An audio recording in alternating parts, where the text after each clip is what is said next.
the March 3rd, 2025 Mount Angel City Council meeting to order. Will you please join me in the flag salute? It's like you're pledge allegiance to the flag of the United States of America and to the republic for which it stands, one nation, under God, indivisible, with liberty and justice for all.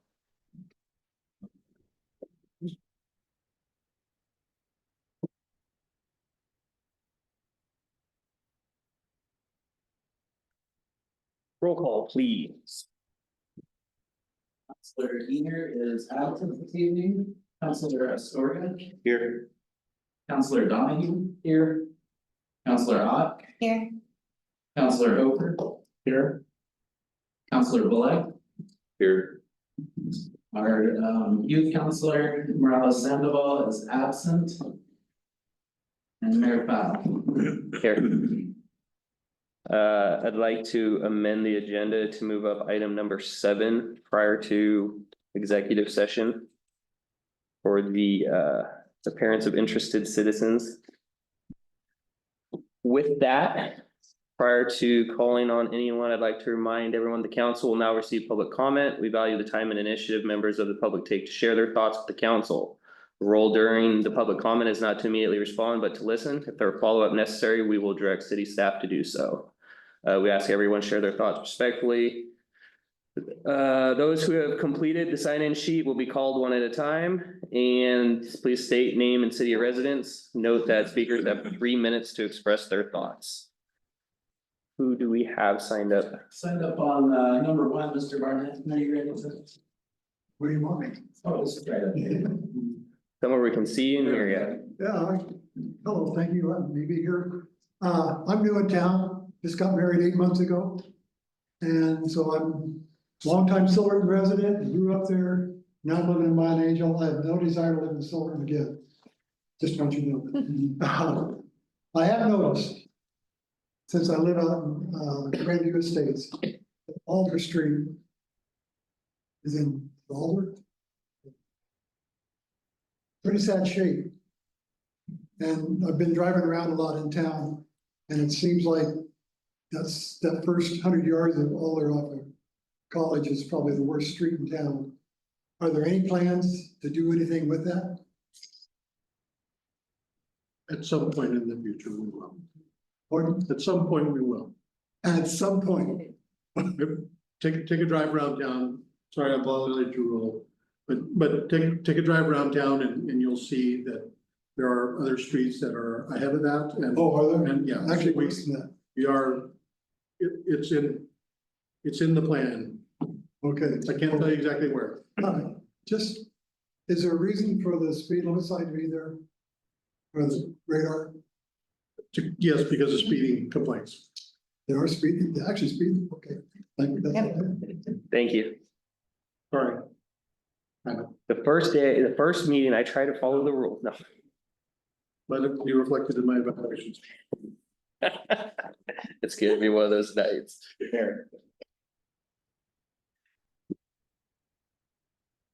And do we have, I've got one more person on the list, Mr. Mayor. not to be confused. Not the other, this is. Not the other, YE. Mayor. No. So I'm here tonight just to represent, you want my address? Okay, I think everybody knows where I live. Just here to represent the Mount Angel Youth Sports side of it. We had a meeting with this last week. Mark was there, Alan came. We understand the plan, especially the longevity plan for Everett Park. But I'm just kind of here to let you know that, like, at any point you guys are ready to say, pull the plug, let's get this sucker going. I mean, we can rally a lot of parents together to get that park going. I don't know if it's gonna happen this season, might not, but in the near future, my biggest thing is I have 3 teams that have to share the high school field. And that's gonna be pretty hard to figure all of that out, but it can be done. So just let you know we're here, ready to go, whatever you guys say go. Thank you. Are you okay if I use up a little bit of your 3 minutes? Yeah, by all means. at some point, can you provide staff with start date to your seasons for when you would like to potentially use Ebner for practice? And any supplies you may have purchased that we are unaware of? Well, we'll go with supplies first. We order our own turfus and our own chalk by the pallet. Which then kind of gets shared by the school district and they don't always share back. If it comes to rakes, we got plenty of those, bases. We have spare bases that we can part with. The plugs, I'm not sure about. But other than that, for equipment and stuff, we can manage that. We can take care of that. We can supply our own stuff. But we'd be looking at practices would probably start up right after spring break, so April 1, April 2-ish. Start of the season right now tentatively is scheduled for April 21st. April 21st, sorry. Thank you, Mr. Ritter. Thank you.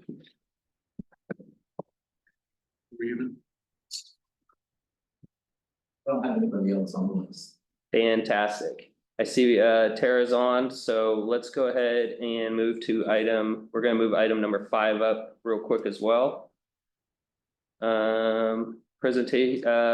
Engelberg plaque presentation.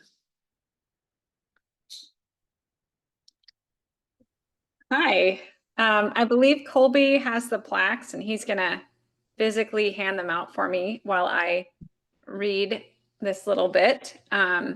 The plaques that are being presented today were created to showcase the unique and wonderful relationship between 4 entities: the City of Mount Angel, the City of Engelberg, Switzerland, the Mount Angel Abbey, and Engelberg Abbey.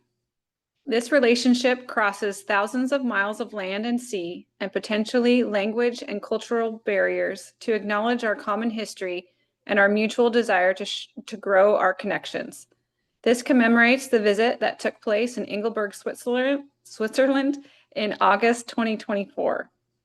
I present the first plaque to the City of Mount Angel City Council in appreciation of their support and funding for sending 2 gift baskets, one to Abbot Christian of Engelberg Abbey and one to Talaman Mike Backer of Engelberg, Switzerland. This will be proudly displayed at City Hall for all future residents, employees, and visitors to see. I present the second plaque to Father Martin Grossel, who is here to represent the Mount Angel Abbey and the Benedictine Brewery. Father Martin, thank you cannot express how much your enthusiasm and generosity played such a large role in creating the city's wonderful gift baskets. I hope this plaque will remind everyone who sees it what kindness and faithfulness can accomplish. Thank you. The plaque has the logos of all 4 entities and then your council photo and the City of Switzerland Engelberg council photo. So thank you, everyone. Thank you. Right. So with that, we're gonna go into executive session, which is a great segue for everybody who wants to leave to go ahead and take off, because we have to toss you anyways for a little while. So the city council will meet in executive session pursuant to ORS 1926602H to consult counsel concerning the legal rights and duties of a public body with regards to current litigation or litigation likely to be filed in ORS 1926602F to consider information or records that are exempt by law from public inspection. Representatives of the news media and designated staff shall be allowed to attend this executive session. All other persons are asked to leave the room. Ready to get that. Representatives of the news media are specifically directed not to record the meeting and not to report any matter addressed during executive session except to state the general subject of the executive session as previously announced. No final action or decision may be made in executive session. Okay, with that, I am going to adjourn our special session and reopen the March 3rd City Council regular meeting.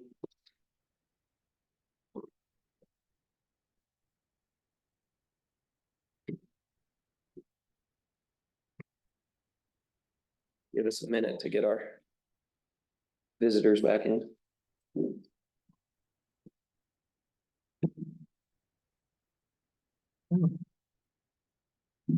That's a session, that's all one thing.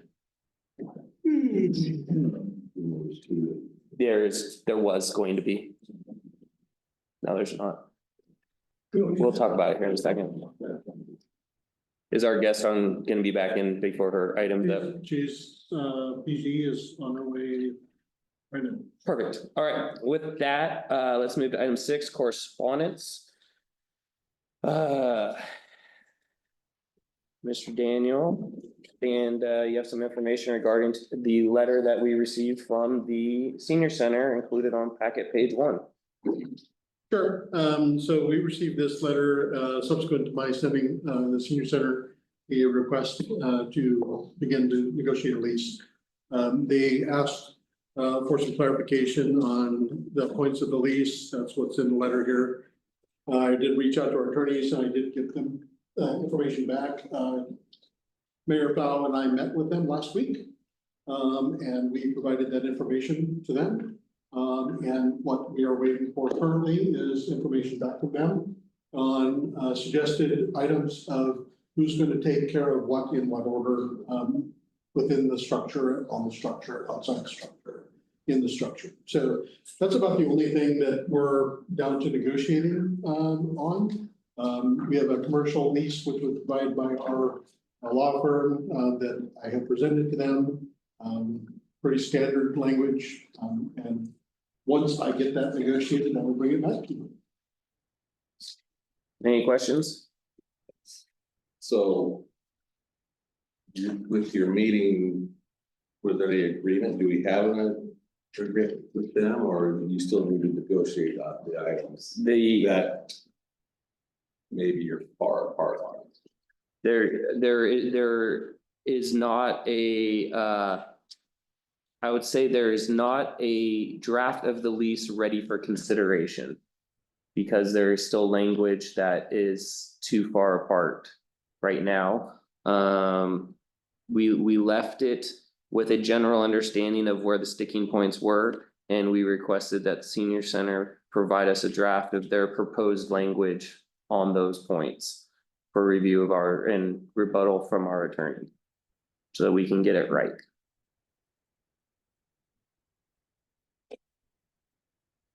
Am I right time to ask questions like what's the goal for the city and what's the goal for the senior city? What's the bottom line that we're looking for, what we're working towards? The bottom line is that they get to stay there and do what it is that they've been doing. And then the benefit of the city is that we have a property that belongs to us that is occupied, that is well cared for. And then we're actually getting a little something so that we can offset some of the cost of maintenance. That's all. I think the number one goal is to. For both. People is to keep doing what they're doing. Yeah. We should be working towards it. Well, and protect both entities because currently we both lack. A certain level of protection that would be presumed that isn't there. These are their main points on the lease. These are Or just, these were just- these are just what they had questions about. Gotcha. Yes, They didn't have questions about the rest of it. Okay.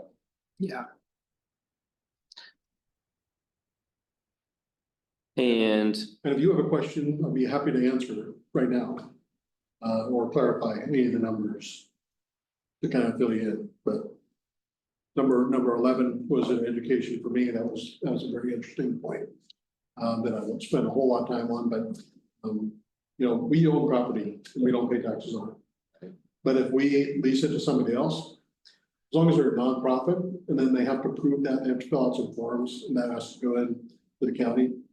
Once they prove that to the county, then they don't have to pay property taxes. But if we lease it to somebody who is other than a nonprofit, then they're responsible for paying property taxes. so I'll share that 11 and 12 are essentially clarifications. I guess number 8 was honestly just kind of a clarification as well. That was handled in the conversation. Essentially, the majority of any change to the proposed lease would revolve around point number 4, which again goes back to maintenance and care of the asset, the building. Is that what the protection is about? No, the protection is the fact that.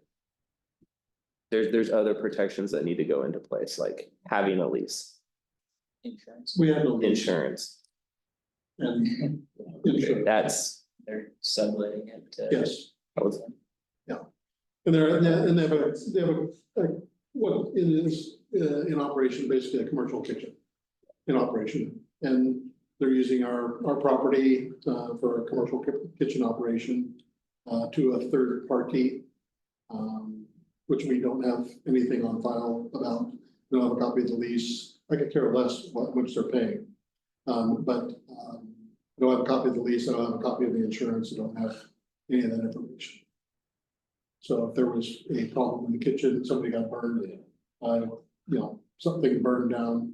They're gonna be looking at us first.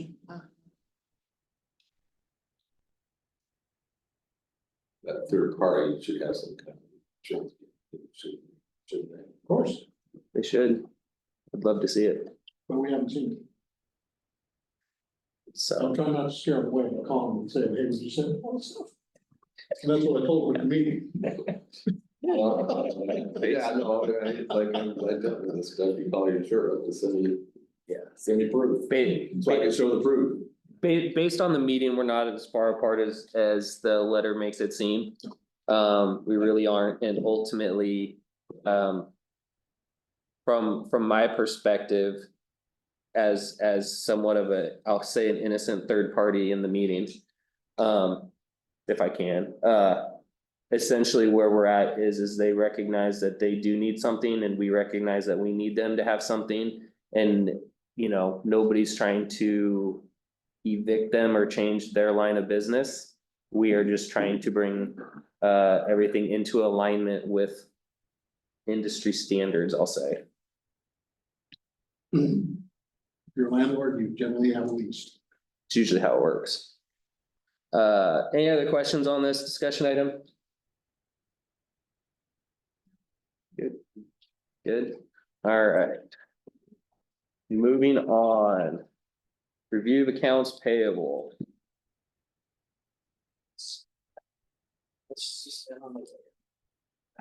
About $6,000 on that one item. Counselor Storga, why don't you kick us off? Right, packet page 11. I know we got the purchase for the F-150. What are we doing with the Tahoe? And the Crown Vic, are those gone? Well, no, they're still sitting out there. I was waiting until we got our new vac truck. And so we've got our new vac truck, and so I'll be working with this guy sitting right next to me. On selling the Crown Vic. The Tahoe is still kind of in spare mode until we get another rig. And I don't have an ETA when they're gonna build the F-150 yet. Because there's a lot of production going on. So it's there, all the parts are ready to go, and just as soon as they can get us in, then they'll get us built. And then we'll look at when we can move that out. And then the Explorer that you're driving now is what? That will likely go to Charlie. And then, the fleet just kind of moves and. So it's gonna be marked again? I doubt it. Okay. There's really no reason to. Because I was gonna say, I was gonna blow my top if we had to remark it again. Oh, Yeah, even graphics are cheap. I mean, $300 to mark the car. But it's, no, Okay, everybody knows what I am, who I am. Driving around now, like, people wave at me all the time, so. So In actually, your Tony knows more city- about the fleet than I do, but how many police vehicles do we have in the fleet generally? Well, we have 7, 1 for each police officer and at least 2 spares. Well, 5 police officers. 7. We have 7. 7 police officers. We have 7 Yep, police officers. fully staffed. And so we have how many vehicles there? Well, right now, 7, but we want what? we have 10. We're going to 9, right? That's the perfect number. Are we gonna get more details on the new truck in your city manager report? We can hold off and talk about it then. Well, I guess, but there's not much. to do. Okay, They're stealing his thunder there. Well, I didn't want to steal this, that's why I'm like, hey, should I push everybody off on the truck until we get there? I've been very transparent with it thus far. Yeah. You know. People were, I felt like I was getting beat up for going through the process that we were going through to get rid of the Ram. I finally got rid of the Ram and, found a very cheap F-150, 330, you could buy it off state bid. In fact, Helen showed me some state bid brand new prices and I was able to get it negotiated. I called in some markers and, that was a good truck, but, it certainly isn't a Dodge Ram or a Hemi or any of that kind of stuff. It'll do what it needs to do. Well, since you're assigning it to yourself, I'm not worried about it, I figure. Any other questions on the accounts payable, Counselor Sorga? Nope. Counselor Donahue? Counselor Hofer? I'm just assuming that, there's looks like a double payment for the, generator service, City Hall. Where you at? Page 9, Pacific Power Group LLC. Says building maintenance, Oh, yeah. same date, same price, Same invoice same number. everything. Oh, it looks like that was an account split. Okay, so we're looking at the Pacific Power Group. Yes. We have two different invoices. The top line is invoice 51171. Yeah. The next two lines are the same invoice and they are split coded. So when you see two lines like that and you go over to the far right under GL account, we have half of it billed to City Hall and half of it billed to the police department. Okay, perfect. Counselor Black? Counselor Ott? David asked me a question. Thank you, Tara. Stealing everybody's thunder today. Right? I don't have any as well. Finance report. Packet page 15. Any questions on that, Counselor Storga? Nope. Counselor Donahue? No. Counselor Hoover? No. Counselor Ott? Nope. Counselor Black? No. I had one.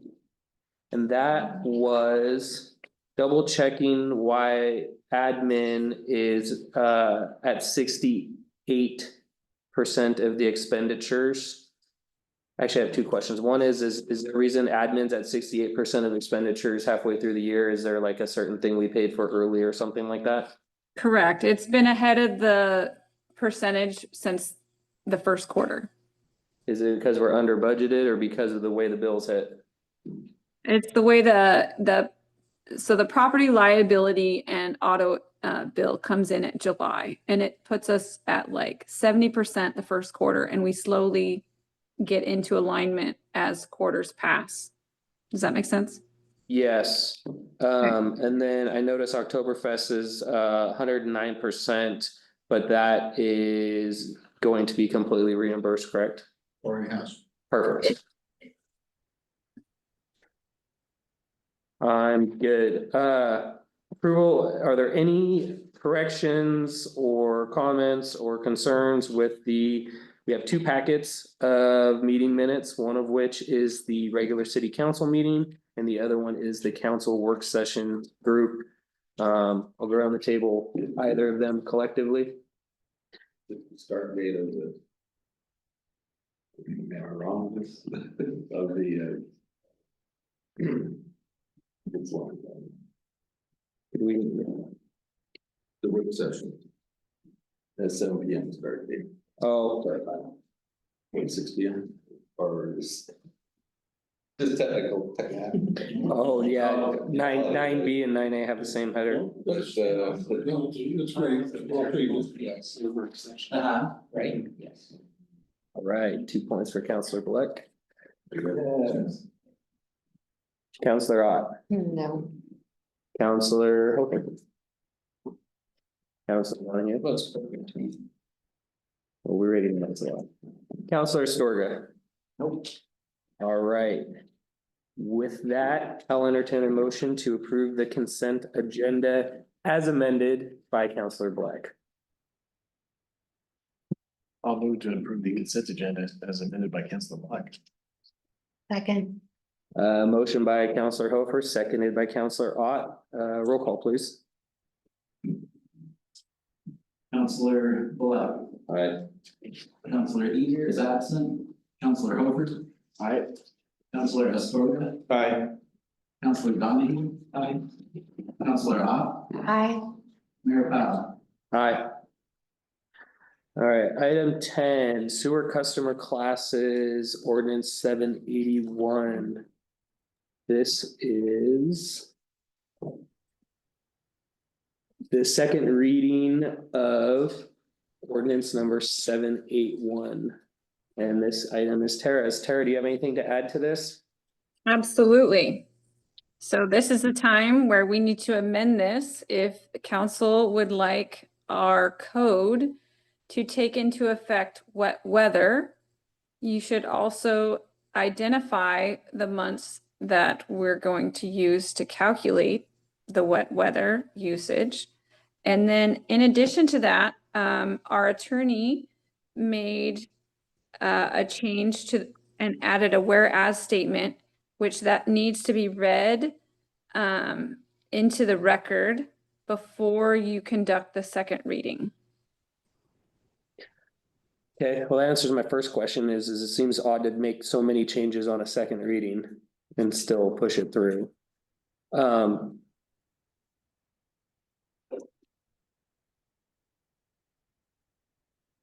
First, questions, comments, counselors? Knowing what we know about wet weather and water usage and all the other education we've received in the past 2 months. My question is, and then this suggestion about basing it on previous time frame of water usage.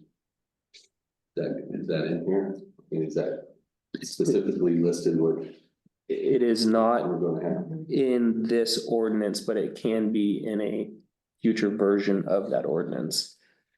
And deciding on the months and what. Long wet season, shorter wet season. Do we have a recommendation from Matt on what other municipalities are using for their? Yeah, I don't mind the towers, that's what they wanna go with, but. So. I do sounded not like have, I had one. sorry. Go ahead, Tara, sorry. We do not have a recommendation from Matt, other than what he already provided, which was using mid-October through mid-April. I can tell you back when I presented to council originally back in December or January of 2022, when this first came up, in my research of getting comparable rates, oftentimes only 3 or 4 months over the winter were used to average a sewer customers' rates. So there's no industry standard, but there are typicals. Seems like half the year seems reasonable. Counselor Storger, you got that look? I know, you have to say. I work in wastewater and I can tell you that wet weather season, because I'm in wet weather season right now. Outward, it is our schedule. It goes from October, April. Okay. So our dry weather season technically starts in May. September, so. Okay. When I saw him say that, it's like, yep, that's. You go almost anywhere here in Oregon and we'll tell you. Wet weather season runs from October to April or longer, depending on the year. Counselor Donahue, any input? Sounds fine to me. But my other thing too was, so now we're gonna have to redraw this and read it for the first time or a second time. So this is gonna be a whole new drawed up ordinance and then we'll read it for the first time. I think that. Am I correct? And Tara can correct me if I'm wrong, but I think what needs to happen is that mayor needs to read all these great whereases to update before the second reading happens. And then vote on it. Tara, am I correct? I believe he just needs to read the one added whereas, which is the last one before the now therefore statement. But I think if they choose to include wet weather in it, it would probably be wise to table this and either start over or do this. I'd have to ask Colby or our attorneys how to move forward.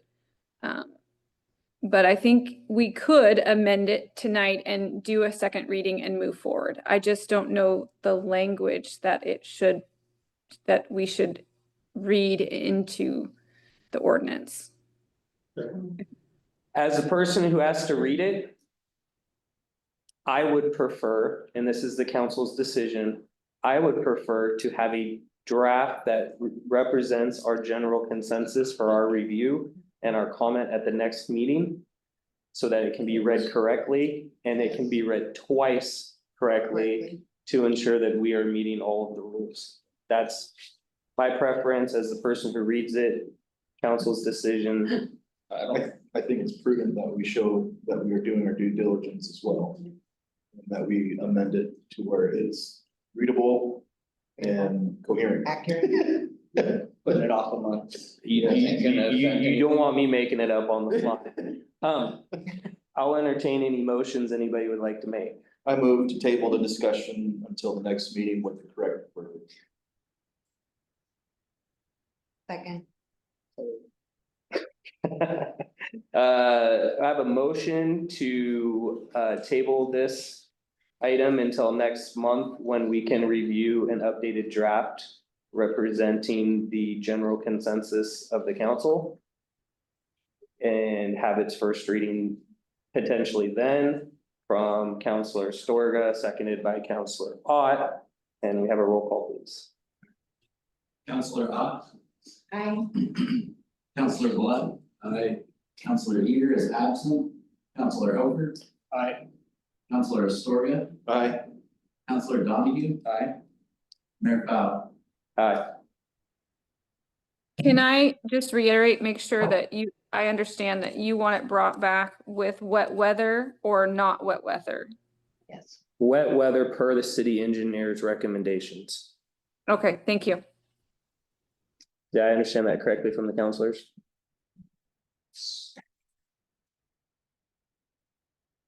Probably give us the best footing. Yes. With any potential future litigation, doing it right makes sense. Does that mean the time frame is specifically gonna be listed in here, or it's not gonna say per? No, it'll.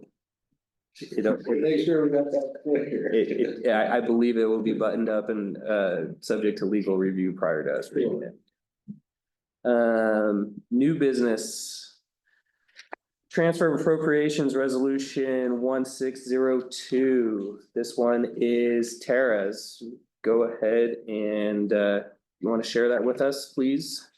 Yes, this is just a little bit of cleanup for a couple funds where we budgeted tighter this year, and then due to unforeseen circumstances, we need to pull some money out of contingency, which is already appropriated money that we can spend. And so we were just moving it to the appropriate department. In community development, it will cover the unexpected planning and building permit fees. And the CAF kind of explains more in detail about that. And then the library got 2 grants, each worth $5,000 that need to be spent and completed by the end of this fiscal year. And then Oktoberfest, due to the IGAs, we did not know how much those were going to come out to be. And so because we have overspent in that fund, we need to reconcile that. Any questions? Well, Oktoberfest reimburse you for those. Tara, Oktoberfest has reimbursed us for what we have billed them. Is that correct? That is correct. There is nothing that we have not already spent that they have not reimbursed us for. We are just correcting this to show that you we have not overspent our appropriations. Okay, so they've already reimbursed us. Excuse my ignorance, but IGA acronym for. Intergovernmental agreement. International Grocers.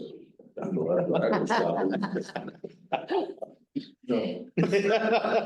I wish it was that easy. Any other questions, Counselor? No, thanks. Counselor? I just have one mathematical thing I want to clarify. So the library got $10,000, but we're adding $8,000. I don't understand that either.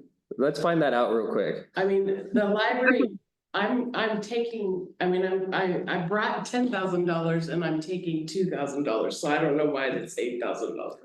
Because when we originally budgeted, Jackie budgeted for $6,000 in her grant, a specific purpose grant. And so she doesn't need all of the $10,000, but she needs more than what she has. More than 6. Okay, one last question. With this appropriation, transfer of the appropriations, there won't be any money that's not available for Jackie to spend prior to the expiration of any grants. I don't know if I said that right. Are we making sure all the grant money is moved and available for Jackie so it can be spent? Yes, I think when I add the Okay. $8,000 to the $6,000 she already has, she will have $14,000 in that line item. Okay. Jackie, are you good? Yeah, Okay. if Tara's happy, I'm happy. I just do what she tells me. Okay, if there's no other questions, I would entertain a motion. I move to approve the attached resolution transferring appropriation within the general fund where it says the. Second. Motion by Counselor Donahue, seconded by Counselor Hofer. Can we have a roll call, please? Counselor Donahue? Aye. Counselor Howell? Hi. Counselor Blythe? Aye. Counselor Eater is absent. Counselor Hooper? Aye. Counselor Astorga? Aye. Mayor Powers? Aye. Moving on. Next item is the franchise agreement that has been created between the city of Mount Angel and Portland General Electric. Colby. All right, we started this quite some time ago, I believe it was back in 2023. It's taken us a while to get to this point. We had our original contract that had a 5-year extension on it, so it's not like we were without a contract. We were just working towards a new one during that time.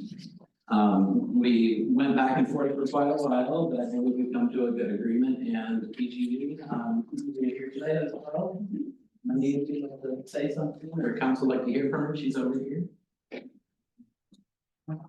Where do we go? Wherever you like. I'm Wendy Delis and I'm with Portland General Electric.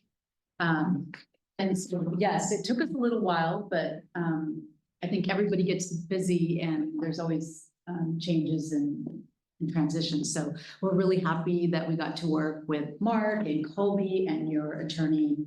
And there were some items that were back and forth, but we resolved them. I think this is a good agreement for both the city and PG&E. Just want to say that we feel very privileged to serve your community and happy to answer any questions. There's a lot. Maybe because someone else is buried in, what's their There's- gross revenue, gross revenue percentage that each pay to the city? Yes, For the franchise, and what is that? 3.5%. 3.5, it's been 3.5 cents. 3.5% of everything that's delivered within the city, you get. But that's been there since, how long, what year? That is a good question, but it is before my time, but that is Okay, consistent. That's fine, I just want to know, No, let me just. been there for a long time. Yeah, Counselor, just to add, is PGE is regulated by the Oregon Public Utility Commission. And all cities receive 3.5% gross revenue, so that is consistent across all of the cities. I come from a co-op and we were some. Yeah, co-ops are different. Go more than that, but okay. Yes, Because co-ops are the different. PUC Yes. is 3.5. Yes, or the public utility, yes, yeah, and the other thing I want to add, just for your background, I have it memorized, I sleep about agreements, but is the agreement is primarily for your frontline employees and for our line guys, because they're the ones every day working in your public right of way. And so the agreement is really to help establish the rules of how we operate, and also having our facilities in your public right of way, and then the payment, the privilege and the payment for that. So I think these agreements are really helpful for really the people that I think are doing the best work in the company, and that's our folks on the front lines and helping maintain power. And so that's really I think kind of a summary of what the agreements are really for. Questions, thank you. Thank you. Good. Okay. The only other thing I just want to add before I move ways, I will share that we're hoping to come back later this year and talk about some of the things we're doing here in the community and in the region. Your community seems to have a high number of our linemen living here, so let me just say that they take great pride in making sure that your community is taken care of. So, but We do have a high number, including retirees. yes, indeed. It's also why we have a golf tournament that donates to the Burn Center. We don't really know that. They're on. Anyways, that's all I have. Thank you. So, Councilor Donahue, Yes. Councilor Astorga. So I have one question in here, and it's in so much legalese I could never get through it. So we went through a stretch of time recently where we seem to lose power a lot, and usually in the same spots. And it was around shortly after I moved here. And seems to have gotten better, but is there, because I see like permanent relocation undergrounding, and then I'm like, okay, well, who pays for it and how do we request it if there's, a problem? If there's one section of 3 blocks and we say, we really wish this was underground. And then I got to reading about it's consistent with the tariff approved by the OPUC state law. So literally I can't tell who pays for it.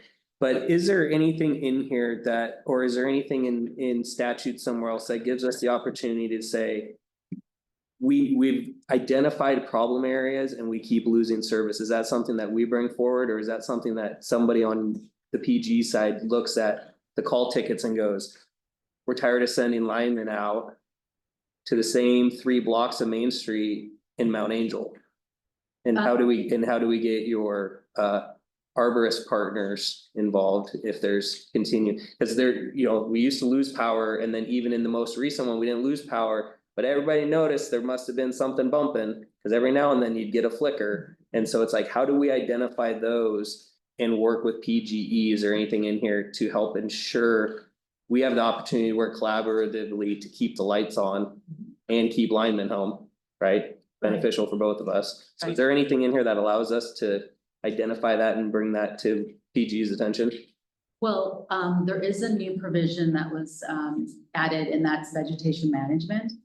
So that allows us to notify the city, work with the city for vegetation management. If you have an issue like that, like a power quality issue,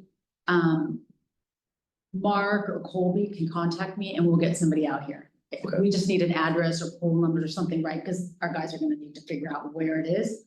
But at any point outside of this agreement, if there is a power quality issue, or there is an emergency issue, or there is a vegetation, we can take care of that. It's an underground issue. You mean like there's no power underground, or you wanna go underground? Goes like this, and lines get snapped. Underground? Yeah. Well, Tree root. oh, Just shift in the underground, that covered under vegetation. It is There's covered one street that under, comes to mind. that is, I know that would be, it's happened. that would be something that our guys need to go look at and assess and if there's any, concern, safety concern or compromising system, then, they will certainly, make those, improvements. I guess I'm wondering, because on Church Street on College. Yeah. They put the power underground Mhm. years ago, Mhm. but it was for aesthetics. Mhm. What he's talking about is actual reliability issue. A constant, I mean, I know where you're at, 'cause I used to live there. And we used to lose power all the time, and it was because a tree fell, and it was the same culprit almost every time, the same dang tree. Would either lose a limb or the one across the street lost a limb, and so. Yeah, If there's just a certain subsection of, let's say, 1,000 feet, could that be done? to go underground. Yeah. I mean, first of all, I'm not an engineer. Yeah. And so I can't answer the question, but I will say that if the cities, if we looked at it and it was a power quality issue, I'm not sure if it is power quality. I'm not sure if it's power quality or there's a vegetation issue that's occurring. But we would get one of our engineers and one of our designers to go out and assess it. And they bring in somebody who would test the systems, right? They'd be able to see like, what is the reliability here? They can tell Mayor, what's the outage? They can literally look the system and they can see how many outages occur here. So they can identify, like, do we need to make some upgrades based on this? And would the upgrades be overhead? Would the upgrades be underground? The challenge is, because I'm not an engineer, but the way our system works is you can go overhead and then you can go underground, but the way the electric system is, that might mean that you just can't get that little piece done. It may mean you have to get a larger piece done or a side street, depending on how it's all connected. And that's where there can be cost. Yeah. Yeah. And that's where usually the city picks up that cost. Okay. That's where I was going with it. Oh, it's a good question. It's a very good question. Any other questions? Okay. My last one is, item F is listed as vegetation wildfire management. It appears almost everything is based on vegetation, though. Nobody wants to talk about it, but I work for an agency that has a lot to do with wildfire. Most of the shut off notifications, all the rules around shutting off for wildfire risk are all under the OPC rules, correct? And so there's nothing unique to the city around that, correct? Correct. Okay. And we did have, the San Am Canyon fires a few years ago in 2020. And we did, I was in contact, although you're not in a high risk fire zone, you are near a high risk fire zone, Scotts Mills is. And as a part of that process, we did communicate with all the neighboring cities, just to say, here's what's happening, you guys are being impacted, but we want you to know what's kind of happening, because it's a small community, everybody knows everybody, and people were calling from all over the place, concerned about what was happening, but so you are next to a high risk fire zone, Scotts Mills. But it doesn't mean in terms of it, all the rules are laid out for the Oregon Public Utility Commission, including how we notify communities. Again, PGE takes the extra steps, and in those instances where we would communicate with your community because you're near one, and it's a small community, and we want you to be informed in case somebody's calling you up and saying, what's going on in Scotts Mills? The last time we got really close to that, they were very good about communicating, number one. Number two, we also worked very closely with them to establish customer care centers so that people who were going to be affected by turning off the power, a place to go, and a place where they could pick up food variety of different things. Yeah, thank So they you, can take care of their customers, so. thank you, that's right. We did work very closely. Yeah. To make that. Thank you, Mark. That is right. We do have agreements with, locally with the school district and the city to, if anything should happen, that we would locate our, like our mobile unit to come out here, and they would be here because we have to be outside of the hybrid zone, and we have those agreements in place. Thank you very much. Okay, thank you. Also, I grew up outside of County Joe, so this was like a big town for me. I grew up, on a farm and went to school at Monaco when it was still elementary. So it's probably aging because those years back. I have a mother-in-law who went to Monitor, so, Yeah. and I'm currently in the process of rebuilding a forestry department office up in the canyon. That's why I was at, Really, oh, okay. so, thank you. I have a former colleague who went to work for the US Forest. Anyway, yes, thank you. Thank you. Actually, that is an action item. I acted like it was just informational. Let me get back here. I will entertain a motion if there are no other questions. Colby, as an ordinance, do I need to read this in title? Just the title of the ordinance. Okay, well, if we have a motion to read it. Move to approve. Oh, let me read it, just so I know we got it covered. So we're discussing City of Mount Angel Ordinance 782, an ordinance granting to Portland General Electric Company a non-exclusive electric utility franchise to construct, maintain, and operate an electric utility along streets and other public ways in the City of Mount Angel, and repealing ordinance number 737. Now I can deal with the motion. I'll move to approve ordinance number 782. The franchise agreement between the city of Mount Angel and Portland General Electric.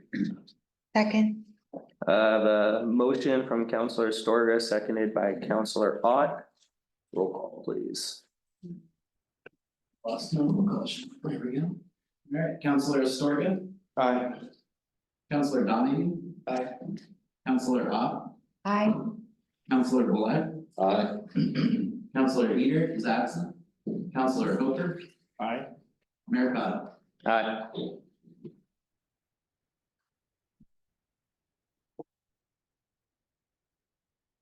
Next is a discussion item. It is the Oktoberfest agreement. City Manager, Mr. Daniel, would you like to share with us? Yeah, it really is, very similar to the previous one. Bill Bischoff and I got together, mostly online, and this thing back and forth. It's some scrivener changes, some changes in wording. There are some clarifications as far as specific things that we do, specific things that they do, making sure that we capture as much of that as we possibly can in the agreement moving forward, clarifying street closures, boundaries, those types of things. They will continue to reimburse us for our costs, for our new costs, and there's no dispute about that. And we will continue to notify them in advance what we possibly think the cost will be, within reason. And I think we're in a good place moving forward, continue with the Oktoberfest happening in the community. Any hot button items out of this that maybe we should know about? In the discussion or? Not really. I mean, they are continuing to put on a free kindergarten at the elementary school, which benefits the entire community. They're going to charge you what they choose to charge you for a beer, and for a wristband, based on their decision to do that. It's their festival, it's their buildings. Of course, they don't charge anything. We don't put a fence around town, so they don't charge anything for people to walk the streets and just have a good time or go to any of the food booths. We're not in control of what they charge the food booth stop rate, or the craft people. we will continue to work forward, as far as public safety goes, putting out signs and taking care of the public. That's a, it's right in front of me, on Oak Street. Looked like you did something different last year. My worry is the line of cars. And then the gate where all the kids come out of. And it's really tight anyway, so I'm just kind of worried about a car and a kid being. Cause you can't see coming out of that gate, but I thought maybe something was. Put a little. I can't remember, a little police line, tape out there. Could be More. I've got about a 30-page book. With pictures and of everything that we do to get ready for October. Yeah. Let's think about that. But the cool thing is, since we really kind of set all that stuff up, if there's something that somebody sees or something that we need to change, we have the ability to do that. I thought there was something different last year, kind of making the spacing wider. Oh, my God. Good idea. Thank you. Counselor Rock, I got nothing. Counselor Hooper, Good. Counselor Donahue. No changes to what streets are No. closed. Counselor Storga. I just got back, so nothing. Okay. I have three things. One is, in reading this, it appears there is a change to the road closures on Wednesdays. It appears that they are now closing those all of downtown streets at 8 AM as opposed to previously, I believe it was 4 or 6 PM. No, we were doing it. So what we did in the new agreement captured what we were doing. Okay, because maybe last year was different, but I distinctly remember, you know, the line of food booths going down Main Street and going out College Street, and it was like. Whatever it was, 4 PM or whatever, here, you know, here everybody came. I know the Harvest Monument went up earlier, so there was, and some of this is just for the record, because people are gonna read it. I was concerned that we were potentially shutting down downtown and access to the businesses longer than we had in the past, so I wanted that clarified.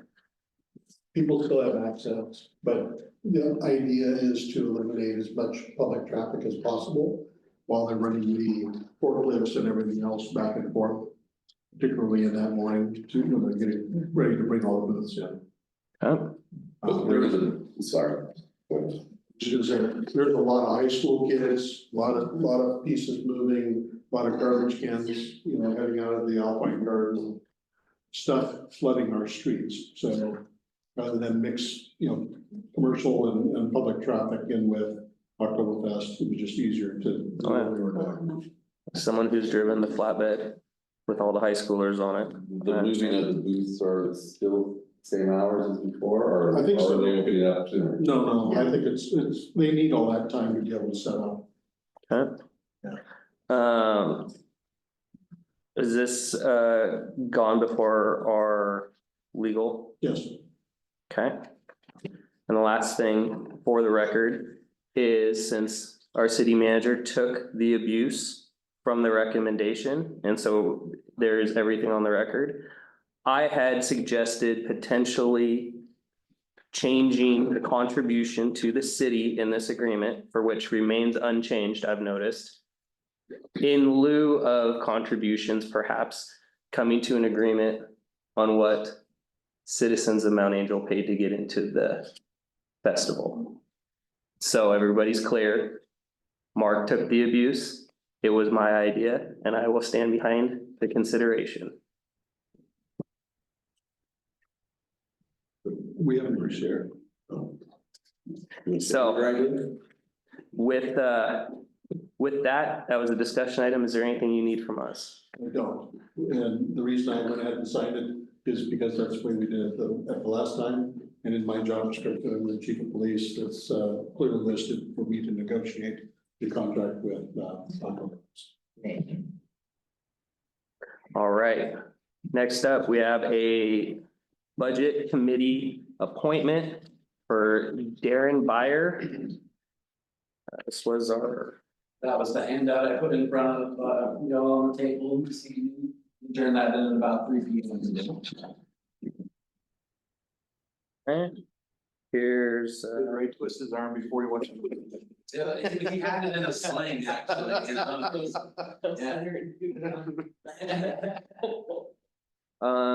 any questions? I just have one. This is the last remaining seat, which is actually up in June, correct? Yeah, this is just a short period, June 30th, 2025 will be the expiration, so it's just That may till be the end of reason. term. That's how we got him suckered in. I mean, we got him willing to volunteer. If there are no other questions, entertain a motion.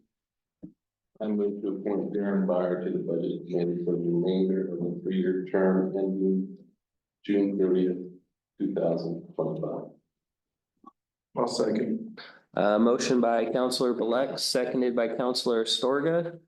Roll call, please. Counselor Hooper, Aye. Counselor Astorga, Aye. Counselor Donahue. Yeah.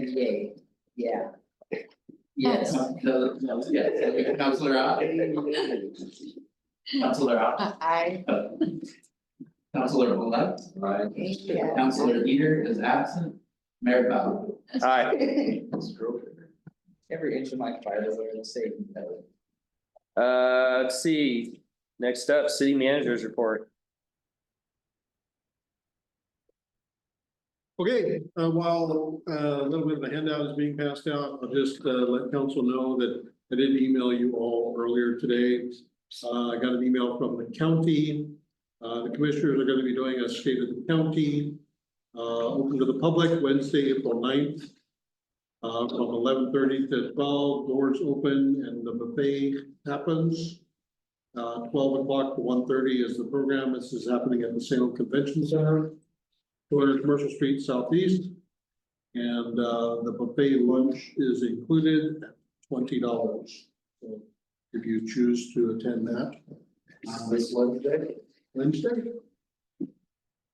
Yeah, everybody's got an email, so if you want to go that representing the city, please let us know and we'll get you registered for the state of county address. I want to bring you all up to speed.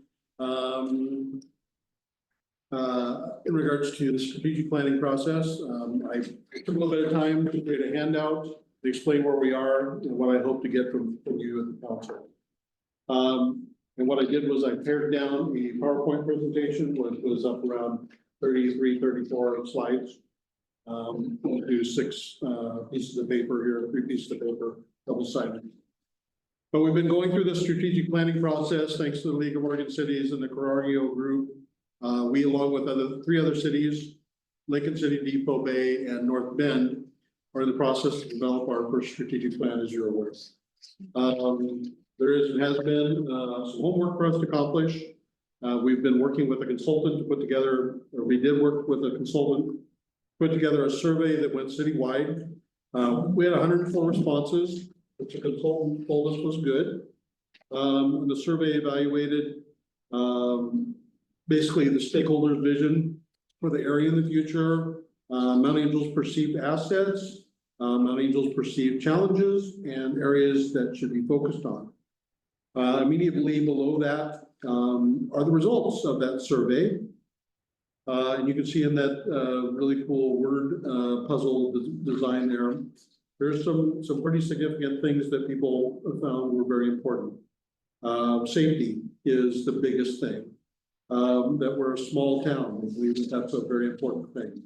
Mount Angel thrives, that it's clean, vibrant, busy, friendly, community, inclusive, and store. But they really want Mount Angel to continue to resonate with that small town charm. That's one of the things that we got out of the survey. What are the top 3 greatest assets on the next page? Mount Angel is still a small town near large cities. That was 77%. It's the safest community in Oregon, safe city, 57%. And then the third was the Oktoberfest Festival at 55%. Just below that is community spaces like libraries and parks. So I think our community definitely has their ideas and they seem to be right in line with the direction that we're going. In your view, what are the three most pressing challenges facing Mount Angel today? Number one was listed as housing. Number two was listed as homelessness. And three was infrastructure issues. And there is no real clarity on the homelessness issue. That's kind of surprising. Yeah, but really it's the only clarity to that was that it's outside the community. Homelessness outside the community. I think people clearly realize that we're not like some communities have homeless camps everywhere, so doing pretty good. Is it possible that the homelessness is a challenge, not necessarily because it's here, but working with the potential influx of it? I think people are concerned about it happening outside the community and what effects it will have on our community. Okay. I mean, we've certainly seen it throughout, when I started, we had, camps literally at 540 and 550 Railroad with campfires going in the driveway and everything that happened there. But we've kind of come along, but it also points out that we need to be very in tune with what's happening down on South Main and how Catholic Community Services moves forward, how they choose to grow their shelter or the communities that they serve. Because not only is it a concern for me and the city, but it's obviously a concern for the community. And they go pro point. And right. Homelessness is all over the place and eventually we may be dealing with it. We might, yeah, but largely we don't have services here. So it's been my experience that homeless people don't go where there aren't services. So on page 3, moving on, they were asking your view, what are the three most pressing challenges facing Mount Angel today? We've got infrastructure and public services, empty buildings, rundown downtown, Main Street, poor sidewalks, roads, water quality. These are just some of the comments that people made in regards to those areas. Housing and affordability, supporting first-time home ownership, lack of housing in general, new affordable starter houses, community safety and governance, crime, always a battle to keep it low, and homelessness on the outskirts of town. People are worried about gangs, safety communication during Oktoberfest, those types of things.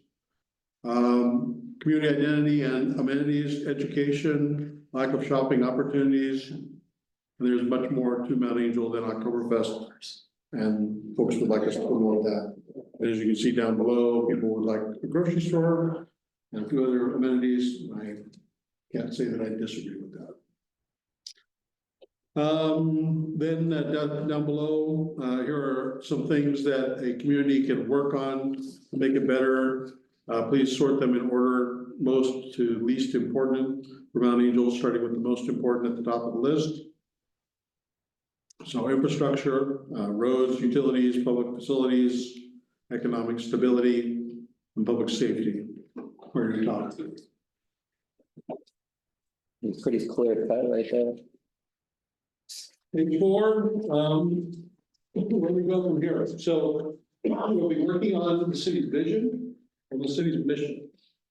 And what is the vision? So what is the ideal future state we are trying to create? It's the why for our city. It describes the ideal end state, a future in which it needs to be generous and aspirational. And the mission is, what is our purpose? What are we here to make happen? It's the what for the city. It's action oriented. It solves a part of the challenge set by the vision. So if you want to move all the way over to page 5, we sat through an exercise, kind of discussing vision. They wrote down 3 samples of a potential vision statement for the city. And then on the next page is potential vision statements, mission statements on the back page, potential mission statements. But what I'd really like to hear from council, and perhaps sometime in the next couple of weeks, I'd like to email each of you and just have a short little conversation about what you think based on what you received here. I'll probably send that PowerPoint out to you so that you can peruse that at your leisure. But I didn't want to take up a lot of time at the council meeting to go through another PowerPoint and try and explain everything or bring the consultant in. When I could really just say, we're going to need some help from you identifying what you think our vision should be and what the mission of the city would be moving ahead. And so I want to be able to collect that data, collect that information from you, sit down with staff and be able to come up with our potential vision and mission for the city moving forward. And we need to do that before the first week of April, because we'll be meeting with our folks from the Guardio group again in April, kind of put that together. So one of the things that I've contemplated since assuming this role is I know that there are other councils that have goals, like a work session beginning of the year. I hesitate to ask any more time of anybody on the council, but there's usually like a goal setting. It's something that's used to build the budget, lets everybody know where everybody at the table kind of sits on some stuff. And it seems like that folds into what may help with what we're being asked to with our strategic plan. We've done that in the past. We have, and it's been council after council after council has just kind of moved it, said, yep, we kind of like it, so we'll just keep rolling it over. They're below the potential mission statements on the back are priority areas. So we need to look at these priority areas as well. And I think, given the fact that, at least with the community that has weighed in, and I think it's pretty consistent all the way across, it's a good representation, good cross section. That they've weighed in with what are really the top 3 ideals, if you will, top 4 or 5, even if you drilled out further than that. But that gives us the ability then to look at where we need to go, even within each department, and determine how we support those ideals moving ahead. And then once we have kind of a strategic plan, but remember, a strategic plan is not built in stone. It's something that gets changed and updated all the time. It's kind of like, the council goals, we should be able to pull this out, the strategic plan and the goals at the beginning of the year before we go into budget season and see how we choose to budget is going to accomplish some of the goals that we have, but then does it realize what we're trying to attempt to reach within the strategic plan itself? So I agree with you. This is one piece of a total amount of information that will assist us in better budgeting for the future, along with, of course, updating our master plans and everything else along the way, which all feeds together to create a compendium of information that allows us to be better at judging where we go from here. So I guess I have 2 questions. One is, once you get individual feedback and a draft of this, is that the appropriate time to discuss our goals as they pertain to this and have a larger conversation? And is that something that the council's even interested in entertaining, is having a work session around that? Well, we can, but I'll have to pose that question to the consultant to see what they think. Okay. And how best we can merge the 2 of those. the strategic plan and council goals. Like I said, the council goals is something that's kind of been on my list.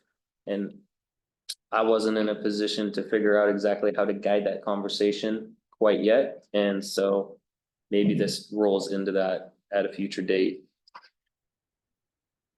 I think so. Sorry. It's okay. Any other questions about that? Okay, we talked about the senior center. I have submitted for another $500,000 grant to pay for the Railroad Avenue project that we did not get last year, so they reopened the grant and we have resubmitted a request for that. They did switch it up, so I'm glad that I took the time and went through it very painstakingly and read all the things that they asked, because I had to do some new math. The mayor got me turned on to some potential grant to do our parks master plan. So I finally got connected with those folks, and so I'm gonna be going in and going through a education session and then figuring out exactly where we go, how to apply for this. And of course, I mentioned it last meeting and I'll mention it again tonight. I am in the process of renegotiating our police contract with the Abbey. And all I'm doing right now is I'm waiting for dispatch to provide me with some information so that I can give the Abbey some really good information about what kind of services they've received for the last 2 years. Each department head has submitted their preliminary budget request for next year. Tara and I will be going through them and meeting with the department heads if necessary appropriation for those budget fiscal year 25-26. This week on Wednesday night, I'll be attending the Mid-Willamette Valley Council of Governments Dinner and Awards Banquet with the mayor. That's happening in Salem. And then the last couple of things are just personal things. I will be out of the office attending and presenting on leadership at the Oregon Executive Leadership Seminar next week in Central Oregon. And then we'll be on vacation the last week of the month to go burn some gas and have some ethanol therapy. Staff I have are here and willing to answer any questions.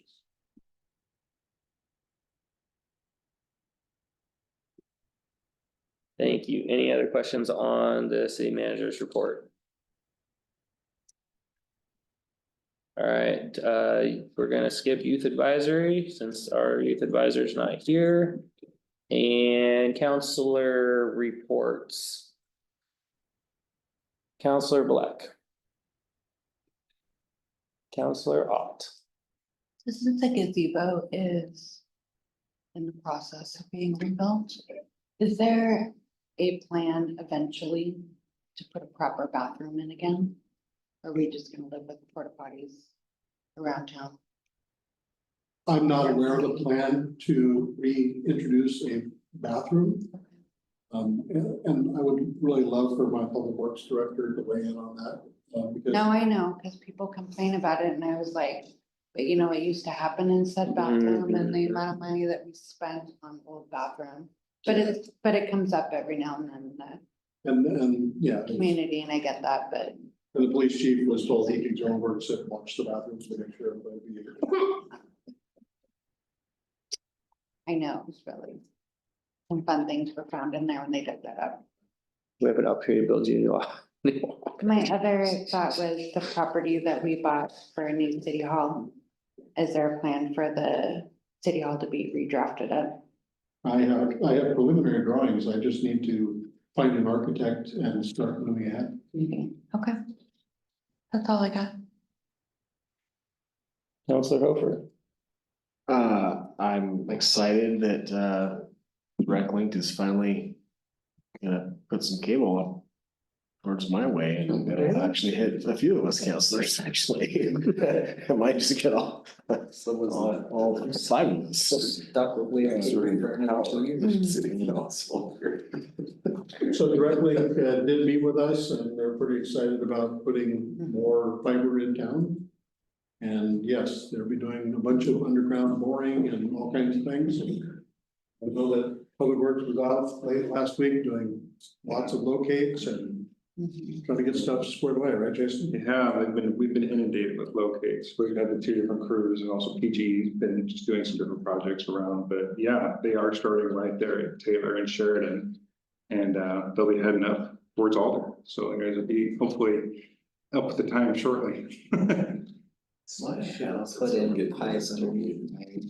Concrete. On Google Maps, I'll tell you that. Anything else? Nope. Counselor Donahue, Well, Counselor Astorga. Have you guys looked, have you and Alan looked into where you guys are gonna be taking your trash?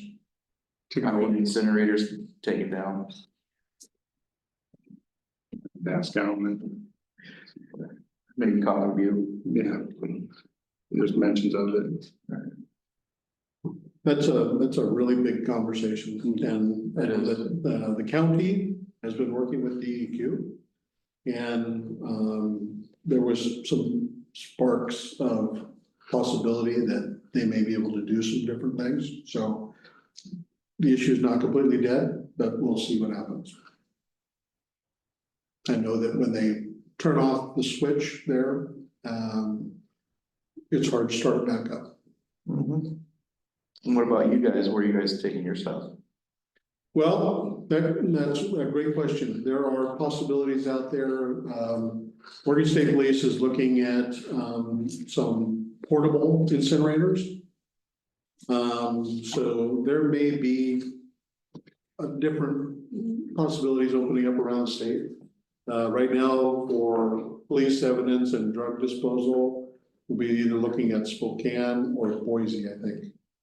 Does, or not Boardman, Umatilla do that or? No, No. we haven't done it in Spokane or the Boise, I believe. So we'll, as long as the DEA continues to do their drug program, and I'm really kind of curious, and we'll know here in the next couple of months, because the next drug take back day will be in April. I'll be really interested to see how they handle this. We had the option to ship all the boxes that we, had from folks to a certain location. We chose to just give it to them and for them to put their U-Haul, haul it off to the incinerator. But that may not be an option this year, so we'll have to see what happens. Go ahead. Thank you. I'm gonna keep mine short. I'm still looking for any input on the Youth Advisory Council and how we can make that program mutually beneficial for the students and the council. If you have any input, please email me in the next 3 days.